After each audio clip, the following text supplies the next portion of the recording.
Bismillahirrahmanirrahim. Assalamualaikum warahmatullahi wabarakatuh.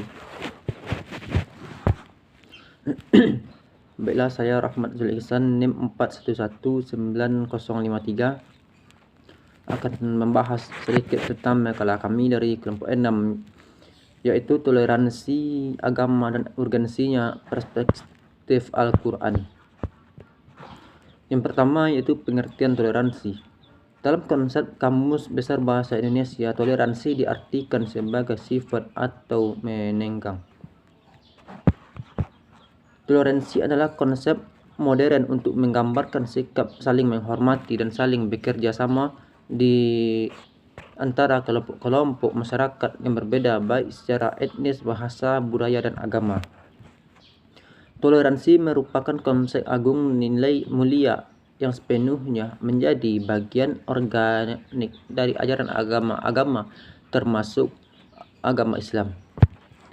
Menurut agama Islam, bukan saja sesama manusia tetapi juga terhadap alam semesta, binatang, dan lingkungan hidup dengan makna toleransi yang luas semacam ini.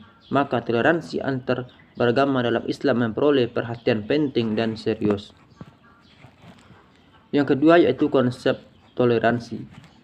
Secara doktrinal, toleransi sepenuhnya diharuskan oleh Islam. Islam secara definisi adalah damai, selamat, dan menyerahkan diri.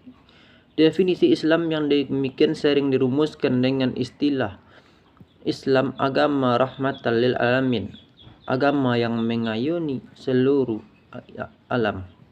Ini berarti bahwa Islam bukan untuk menghapus semua agama yang sudah ada.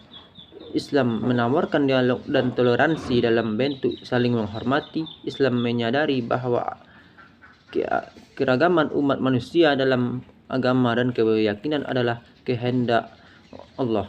Karena itu, tak mungkin disamakan dalam Al-Quran. Allah berfirman yang artinya, dan jikalau Tuhanmu menghendaki, dan itulah beriman semua orang yang di muka bumi seluruhnya, maka apakah kamu hendak memaksa manusia supaya mereka menjadi orang-orang yang beriman semuanya?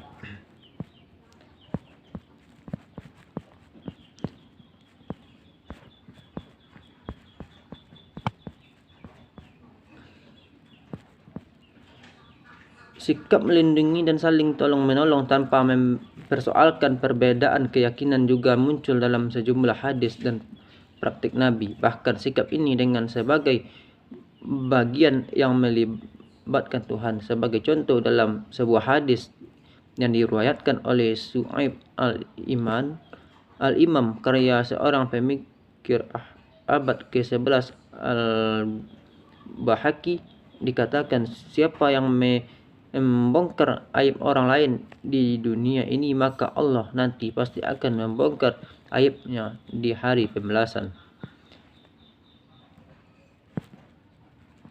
Di sini saling tolong-menolong di antara sesama umat manusia muncul dari pemahaman bahwa umat manusia adalah satu badan dan kehilangan sifat kemanusiaannya bila mereka menyakiti satu sama lain. Tolong-menolong sebagai sebagian dari itu, inti toleransi menjadi prinsip yang sangat kuat di dalam Islam. Toleransi menurut Syekh Salim bin Hilali memiliki karakteristik sebagai berikut. Yang pertama, kerelaan hati karena kemuliaan dan kedermawanan.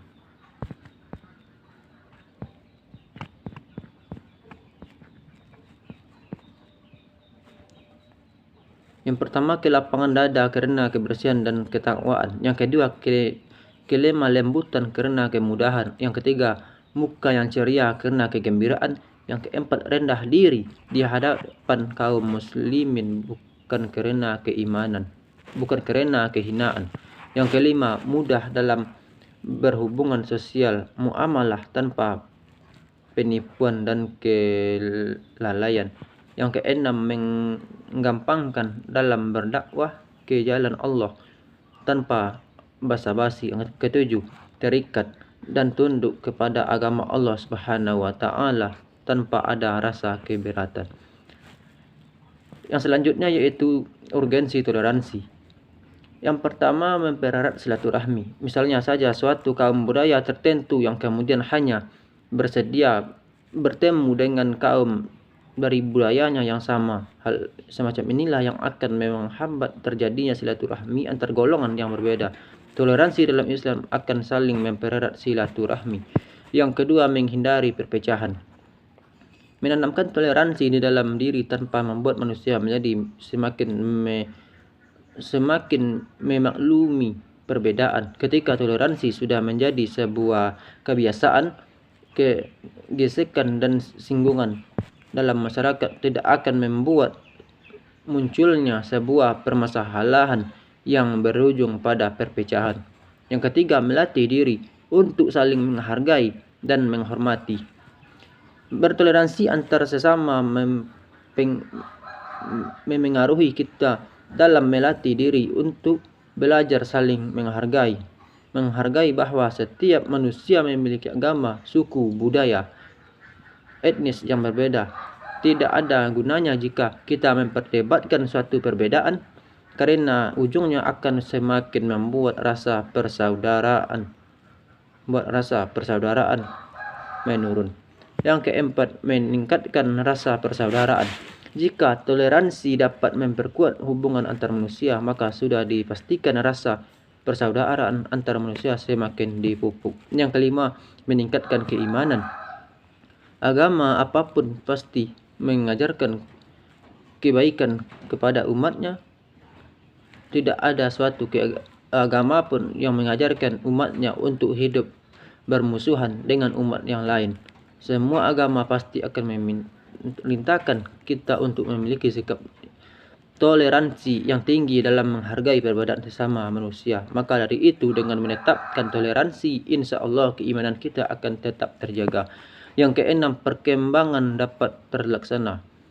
Suatu masyarakat yang memahami benar arti toleransi akan menciptakan suasana negara yang aman, tertib, dan damai. Yang ketujuh, tidak membuat diri merasa paling benar. Toleransi akan membuat individu dapat berpikir lebih positif. Tak hanya itu, dengan mengandalkan toleransi, pemimpin akan memimpin warganya dengan sangat adil, karena perbedaanlah yang membuat individu kemudian akan berpikir lagi mengenai setiap keputusan dari berbagai sudut pandangan yang akan membuatnya semakin rendah hati serta tidak merasa paling benar. Yang selanjutnya yaitu toleransi perspektif Al-Quran.